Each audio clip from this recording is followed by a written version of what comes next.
Sometimes patients will request video remote interpreting, also known as VRI. This can be a useful tool when on-site interpreters are unavailable or while waiting for an interpreter to arrive. It's important that all providers are competent in using VRI. This includes knowing where the device is located, understanding how to connect to remote interpreters, where to set it up in a room, and current device availability. VRI devices should be placed either between the patient and the provider or directly next to the provider, depending on the preference of the patient. Ensure the device's sound, video, and microphone settings are set to a comfortable level. Deaf patients have reported frustration with the video lagging and freezing, which impedes communication, especially when signing, so it's important to make sure there is a functioning high-speed internet connection. It's a huge relief when the medical professional is able to quickly set up the VRI connection. This shows competency in providing their accommodation.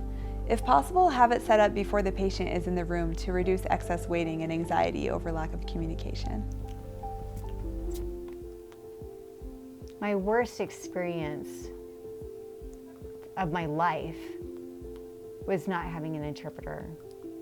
How can that work?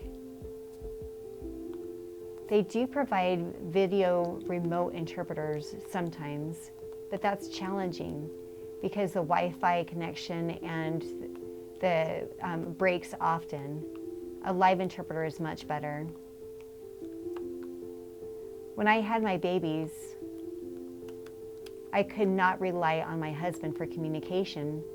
My mom is hearing, but I couldn't rely on her either. I needed a live person, a live interpreter there.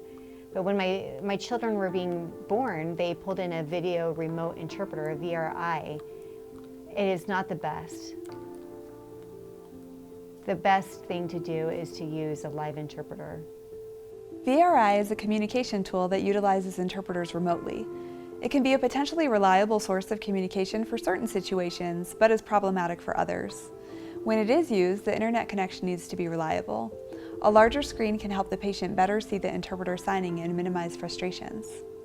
Let's narrow down sight and sound to 4 things. 1. Accessing the environment. Someone has to share with the VRI interpreter what is happening off screen so they can relay the message appropriately. This includes nonverbal gestures like pointing to a specific area on the body or pointing at graphics. Second, the remote interpreter has to be able to clearly hear the person speaking at all times. This may require that the person speaking be close to the VRI system or have a mic system connected. The person speaking needs to enunciate the words clearly, including the diagnosis or medications. Third, the interpreter needs to know who is speaking at all times. Is it the doctor, a nurse, an intake staff, a cleaning crew, a family member, or otherwise? So remember to identify who you are each time you speak. Lastly, the lighting in the room and position of the VRI system in relation to the deaf person must be considered and worked through. It is important to check with the deaf individual if using VRI is an option they are willing to try before an on-site interpreter arrives. Ask the deaf patient if VRI is acceptable to them for that circumstance. Some patients feel VRI is an acceptable mode of communication for certain appointments, but unrealistic for others. For example, a patient might be okay with VRI for a quick COVID test, but not a life-threatening emergency or childbirth.